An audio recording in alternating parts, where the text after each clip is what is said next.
Serial सुकून खान वर्गीस में आप देखेंगे कि गुड़िया का एक्सीडेंट हो जाने के बाद जब गुड़िया की माँ हमदान से कहती है कि क्या हुआ है हमदान ऐसा जो इस तरह उसका एक्सीडेंट हो गया, तो सुनते साथ ही हमदान कहता है कि मैंने तो कुछ भी नहीं कहा और ना ही किया है, वही मुझ पे धौंस जमाती रहती थी। ये सुनते साथ ही गुड़िया की माँ कहती है कि नहीं हमदान, कोई तो ऐसी बात हुई होगी जिसकी वजह से परेशान हुई हुई ड्राइव कर रही होगी गुड़िया। ये सुनते साथ ही हमदान कहता है कि क्या बात होनी है, मैं आपको इतना बता दूं कि मैंने शादी की हुई है। यही बात उसे पता चल गई तो सुनते साथ ही गुड़िया की माँ कहती है कि क्या तुमने दूसरी शादी कर ली है। सुनते साथ ही हमदान कहता है कि नहीं दूसरी शादी नहीं की है, बल्कि वो तो मेरी पहली शादी है जो उस पर जाहिर हो गई। दूसरी सीन में आप देखेंगे कि उधर जब ऐना का बाप पहुंच जाता है ऐना के घर पर, तो ऐना अपने बाप को सामने देखकर कहती है कि आप यहाँ पर, आपको किसने बताया। ये सुनते साथ ही ऐना का बाप कहता है कि मैंने अपनी बेटी को ढूंढना था तो ढूंढ लिया, अब तुम मेरे साथ चलोगी या नहीं। मेरा नहीं ख्याल कि तुम्हें यहाँ पर रुकना चाहिए क्योंकि ये जबरदस्ती का रिश्ता है। ये सुनते साथ ही ऐना कहती है कि आपको लग रहा है कि ये जबरदस्ती का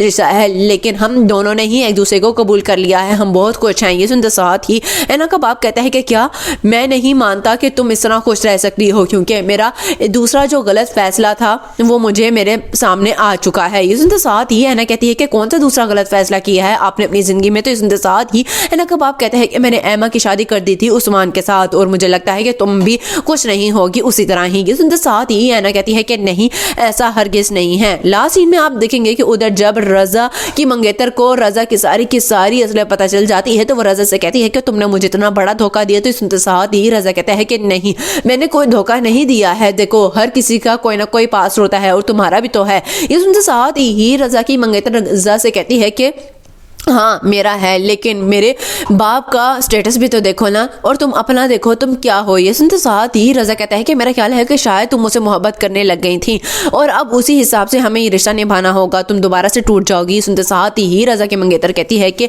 मैं नहीं टूटने वाली हूँ बल्कि तुम लोगों को तहस नहस करके रख दूंगी।